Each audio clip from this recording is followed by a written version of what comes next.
Your Excellency Philip Davis, the Prime Minister of the Commonwealth of Bahamas, Your Excellencies, Heads of State and Government, Professor Benedict Orama, and the AFREXIMBANK fraternity, ladies and gentlemen, it is a singular honor to have this opportunity to join you at the 31st annual meeting of the AFREXIMBANK, which takes place at the same time and place as another equally important and exciting gathering, the Afro-Caribbean Trade and Investment Forum.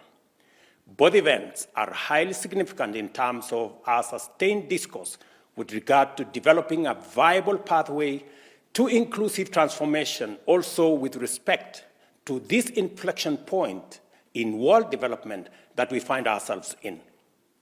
We are living in a momentous juncture of global history when humanity is collectively struggling to pursue prosperity while managing a complex intersection of dynamic challenges, including explicit existential threats.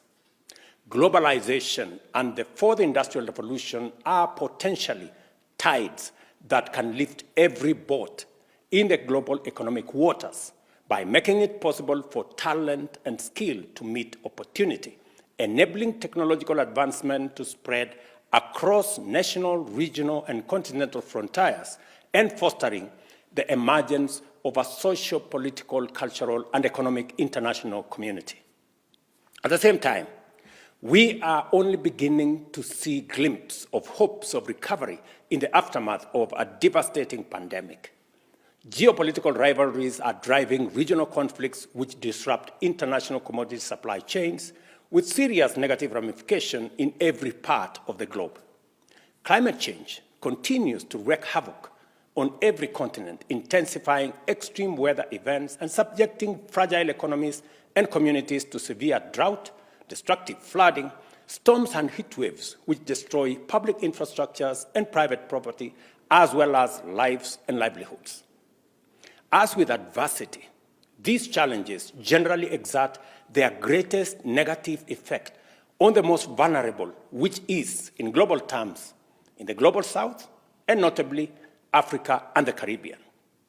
The disruption of international supply chains, first by COVID-19 pandemic and thereafter by the wars in Europe and Middle East, raised the prices of essential commodities beyond the reach of many households and caused shortages of food commodities, driving millions who were enduring prolonged droughts and devastating floods to the brink of starvation.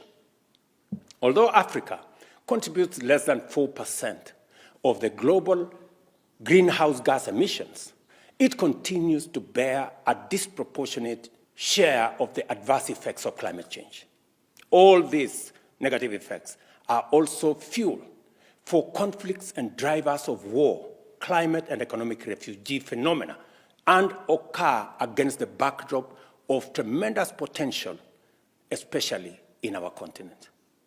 With a median age of 19, Africa is the world's youngest continent, with over 10 million well-educated, highly skilled, and motivated young people joining the workforce every year.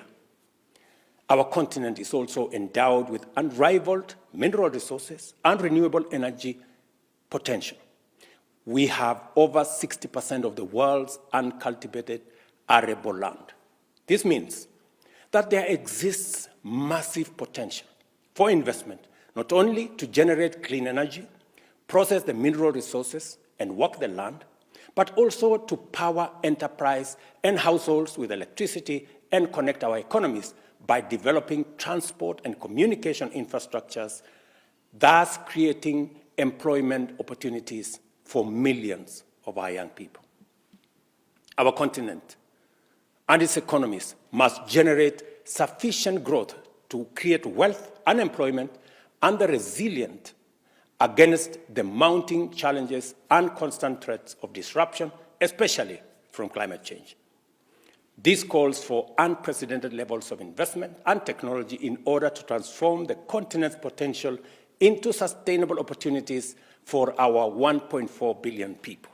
The greatest, ladies and gentlemen, barrier to accessing the levels of investment anywhere near the levels required is the perverse character of the international architecture of international finance, which systematically locks out Africa and Caribbean economies, the most deserving, from affordable investment and development financing, leaving them with unsustainable and predatory financial markets, which consign us into debt distress and diminishing prospects of development. The reform of the architecture of international finance system is a developmental imperative for Africa, and a course that African leadership, including Africa's sixth region, the Caribbean, must champion collectively, consistently, and without equivocation.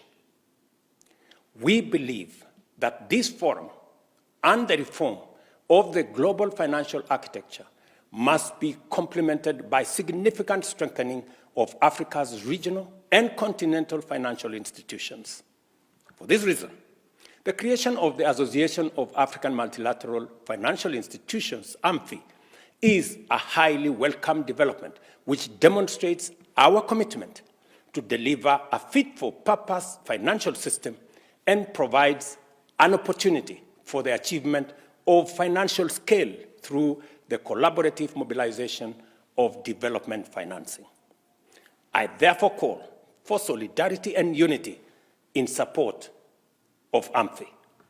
A certain critical level of investment is required to catalyze Africa's takeoff as the epicenter of a new green global industrialization revolution. Strong continental development financial institutions are crucial for the emergence of this global Africa. I propose that AFREXIMBANK, the champion of this initiative, be designated as the facilitating global institution and consequently accorded the necessary support to succeed in driving this critical agenda. This institution's foremost credentials is its track record of customizing investment financing to meet different project requirements in different countries and regions. The AU's Agenda 2063, which constitutes the blueprint of Pan-African transformation, recognizes the overarching need for African solutions for African problems. This philosophy applies to financial and economic matters as it does to political ones. I recognize that African central banks are fundamental pillars of strong African development financial institutions because through them, African governments can channel structured support to facilitate AFREXIMBANK. To release more African resources for investment in African development, I propose that African central banks and governments commit to reallocate 30% of their national reserves to AFREXIMBANK and other African development banks. Ladies and gentlemen, I commend you for your commitment to make a way forward and determination to increase effort in meeting every new challenge. With this spirit, our engagements in this forum will shine a bright light into the uncertainty before us, and our collaboration will guide us along a sure path towards prosperity. I am proud to be part of this event. I wish you all fruitful deliberations and most favorable outcomes. I thank you.